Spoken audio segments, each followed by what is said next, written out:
Die Hard 4 I did. We had the Capitol building blowing up, and we had a power station blowing up, and those two went to Mike Joyce at his company, CPS. And so he, that was fun. We could go out, and Tony Catrano, our DP, I've worked with Tony on lots of stuff, and he lit it and blew it up, and not he didn't blow it up, but John Sturber did all the pyro stuff, and because I knew how to do this, I could tell Mike, yeah, just build this, and we'll add that later. And I could do a shorthand because I'd done it before, and Sturber was a great pyro guy, and I'd say what I'd want. He'd say, I could do this. I go, yeah, do that. He's put flash bulbs on the building, as it blows up. I said, oh, that's super, do that, We did the power plant blowing up, which was kind of it was modeled after the power plant, the one that shut down in Redondo Beach. They shot a lot of their live action there. We took certain sections of that and then just made a compilation of power plants with stuff. We did that at a large scale. That was probably close to 18 feet tall on a 2-foot table. And John Sturber was my pyro guy and shot it, did it one take, looked great. Now on that we had a second take available. We had all the parts to put a second take together, but we didn't need it. That one, I basically was part of the construction of that big factory and helped build the panels of that up. We had about a half a dozen people on that. Ken Swenson was our lead. Fabulous model maker. I mean, the guy's amazing. Ken and I go back an awful long way. I ran into him at Valley Plaza Hobby Shop in 1968. And I was just a young snot, just learned about the IPMS, and this was like a fabulous store from heaven because it was a scale model shop, not a hobby shop. And Ken was there, and I met him there, and I kept running into Ken here and there. Eventually, Ken moved over to bricks because he'd been Apogee for forever.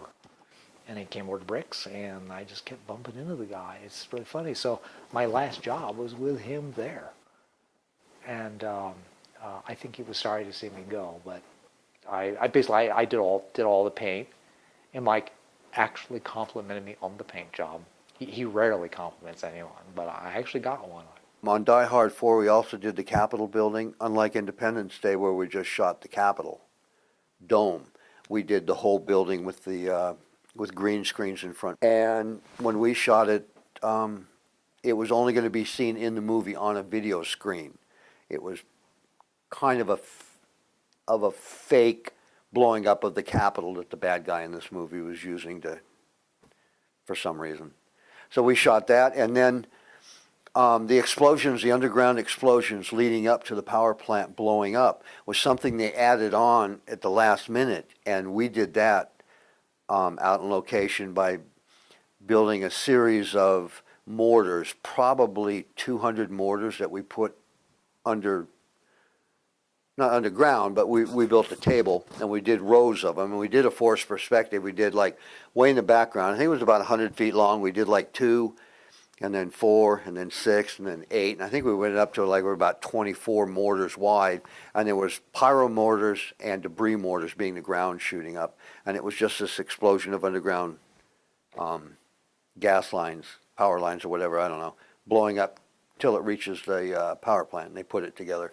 And that looked really good. They were really happy about that. And we did then the hovering jet, the F-35, we did it at New Deal Studios, or Hunter Grassner, whichever you want to call it. And we did the crashing jet there, and then all the motion control jet stuff we did over there. So we sort of split it up.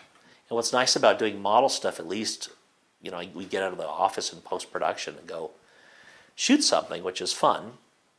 And we do that, and then we go back to the office. And Wolverine, we didn't have any miniature stuff, unfortunately, and it was I wish we could have, but it just didn't work out. But I love that sort of blend. But I'm a big fan of doing something practically on the set if you can. When we did Die Hard, there was the whole car. Mcclung sends that police car slamming into a hovering helicopter. And we're in a big meeting, and they said, well, how are you going to do this? Is it going to be a model, or is it going to be a digital thing? I said, we just get a shell of this helicopter without an engine. plenty of these things lying around that are damaged, and they can't fly, so they're just, you get the shell, you hang it by a big cable. I'll take out the cables and I'll add a digital rotor blade, and we'll composite the guy jumping out, and then you just effects, which is Mike Menardis, can just send a car into that helicopter. He could blow it up, and it's all real. And so 90% of it is real, and it looks good. It's hard to beat real. So it came out really good because that was, to me, the way to do it. And some things are completely digital for various reasons. I weigh all the sort of the reasoning. There's a lot of things that go into it, and sometimes the director has input. They want to do something a certain way, but a lot of times I go, well, you tell me. The director, because that's not their thing. Their thing is the actors and so forth. And some directors are pretty well versed.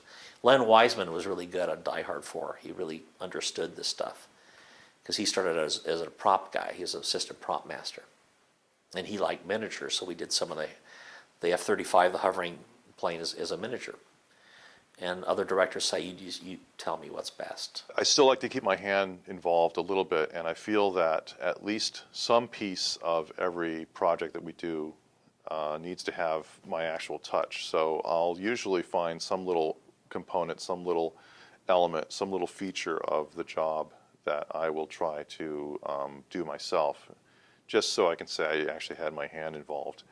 And the other reason I do it too is because I'm in the Visual Effects Society, and the award for miniatures is given to the artist. It's not given to the supervisor or producer or whatever. It's given to the person who actually was instrumental in the formation of the project. So I make it a point to actually physically work on something in the show so I can, vouch that I actually was hands-on.